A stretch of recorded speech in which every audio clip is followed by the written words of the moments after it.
Good morning everyone. Welcome to online classes.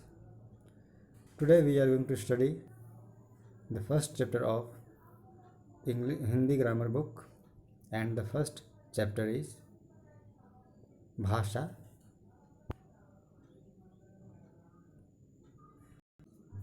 पाठ एक, भाषा यानी लैंग्वेज। भाषा क्या है? अपनी बात को कहने और दूसरे की बात को समझने का साधन ही भाषा है।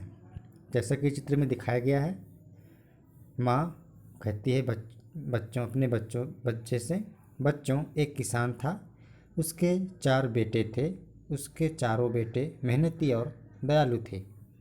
बच्चे सुनकर आंसर जवाब देते हैं, सच दादी माँ। दादी जी ने बच्चों को कहानी सुनाई। उन्होंने मुंह से बोलकर कहानी बोली और बच्चों ने कानों से सुनकर कहानी को समझा। फिर दादी जी ने कागज़ उठाया और उस पर कुछ वस्तुओं के नाम लिखकर उसे रोहित को दिया। रोहित वह कागज़ लेकर पास की दुकान पर गया, जैसा कि चित्र में दिखाया गया है। दुकानदार ने कागज़ पर लिखी चीज़ों के नाम पढ़कर उनके एक थैले में रखा और वह थैला रोहित को दे दिया, जैसा हम लोग भी अपने घरों में करते हैं। माँ पापा जी कहते हैं। वह थैला लेकर दादी जी के पास लौट आया। इस प्रकार हम कह सकते हैं, मनुष्य अपनी बात दूसरों तक पहुंचाने के लिए कभी बोलता है, कभी लिखता है। जैसा कि हमने देखा चित्र में, दादी अपने बच्चों से कहानी सुनाती है और सुनकर बच्चे जवाब देते हैं।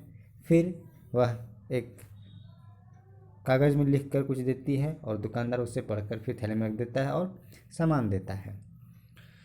तो अगर प्रश्न आए, क्वेश्चन, कि भाषा क्या है, भाषा से आप क्या समझते हैं, तो आंसर होगा, भाषा वह साधन है जिससे हम अपनी बात दूसरों तक पहुंचाते हैं और दूसरों की बात स्वयं मीन्स खुद जानते हैं। भाषा के रूप मीन्स प्रकार। मौखिक भाषा।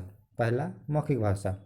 भाषा के 2 रूप होते हैं। पहला, मौखिक भाषा, जब कोई व्यक्ति बोलकर अपनी बात कहता है और दूसरों की बात सुनकर समझता है तो इसे मौखिक भाषा कहते हैं।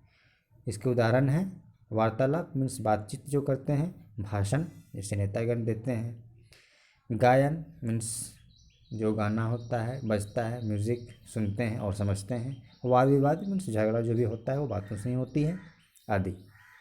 दूसरा है लिखित भाषा, जब कोई व्यक्ति लिखकर अपनी बात किसी दूसरे तक पहुंचाता है और दूसरा व्यक्ति उसे पढ़कर समझ लेता है तो उसे लिखित भाषा कहते हैं।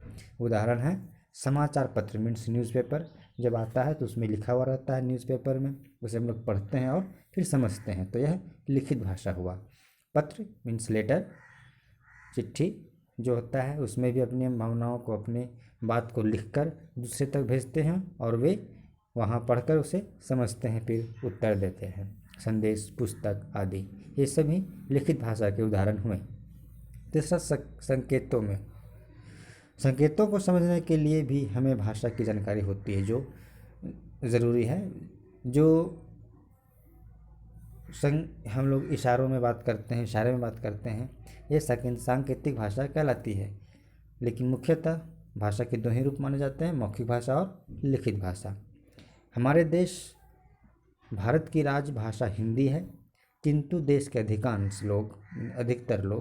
ज़्यादातर लोग अपने राज्यों के अनुसार उर्दू, मलयालम, पंजाबी, तमिल, बांग्ला, मराठी, कन्नड़, गुजराती तथा अंग्रेजी आदि भिन्न भिन्न मीन्स अलग अलग भाषाओं का इस्तेमाल करते हैं, मीन्स बोलते हैं, उपयोग करते हैं अपनी बात को समझने के लिए, दूसरों तक पहुंचाने के लिए।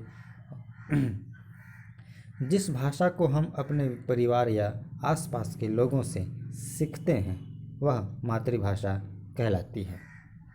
इस पाठ से हमने जाना, भाषा वह साधन है जिसके द्वारा हम अपनी बात दूसरों तक पहुंचाते हैं और दूसरों की बात को समझते हैं। नेक्स्ट, भाषा के 2 रूप हैं, मौखिक और लिखित। मौखिक बढ़ चुके हैं, जब हम बोलकर अपनी बात को दूसरों तक पहुंचाते हैं और वह सुनकर समझता है तो यह मौखिक कहलाता है। लिखित दूसरा, जब कोई व्यक्ति लिख कर अपनी बात किसी दूसरे तक पहुंचाता है और वह उसे पढ़कर समझ लेता है तो वह लिखित भाषा कहलाता है। हिंदी हमारी राजभाषा है। जो भाषा परिवार और आसपास के लोगों से सीखते हैं वह मातृभाषा है। Thank you.